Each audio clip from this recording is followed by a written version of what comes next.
everyone. Welcome to this week's edition of Let's Talk Thursdays. Today, I want to talk to parents about what we can do to help our teenagers recognize and leave unhealthy relationships. I have quite a few patients with teenagers, and one of the things that can definitely impact a teenager's sense of self-worth are relationships. And so we need to talk about this.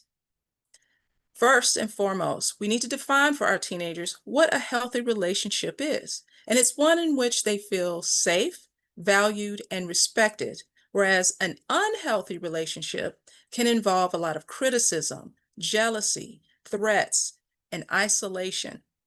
That can be really overwhelming. And even if there's not any physical harm, the emotional manipulation can be very harmful to a teen's sense of self-worth. So what do we do about this? Well, first, communication is key, and I've mentioned this quite a few times. We need to create that space for our teenagers to come to us, and we need to ask them, hey, how does this relationship make you feel about yourself? What feels good about it, and what feels hard? We need to resist the urge to attack that friend or romantic interest that we feel is having a damaging effect on our teen, because that might lead them to becoming defensive. Instead, we need to focus on their sense of self-worth and encourage them to lean into their instincts when something doesn't feel quite right. We need to remind them that they deserve to be respected.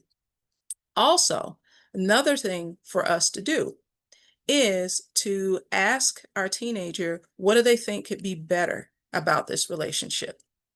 And also, we need to let them know they can come to us, they can come to friends who are supportive, and perhaps even get a counselor involved. And last but certainly not least, we need to be the role models that our kids see. Role model a healthy relationship at home. When teens grow up seeing kindness, respect, and listening in their home, they're much more likely to be able to recognize when relationships outside of the home don't quite measure up. I'll see you all next week.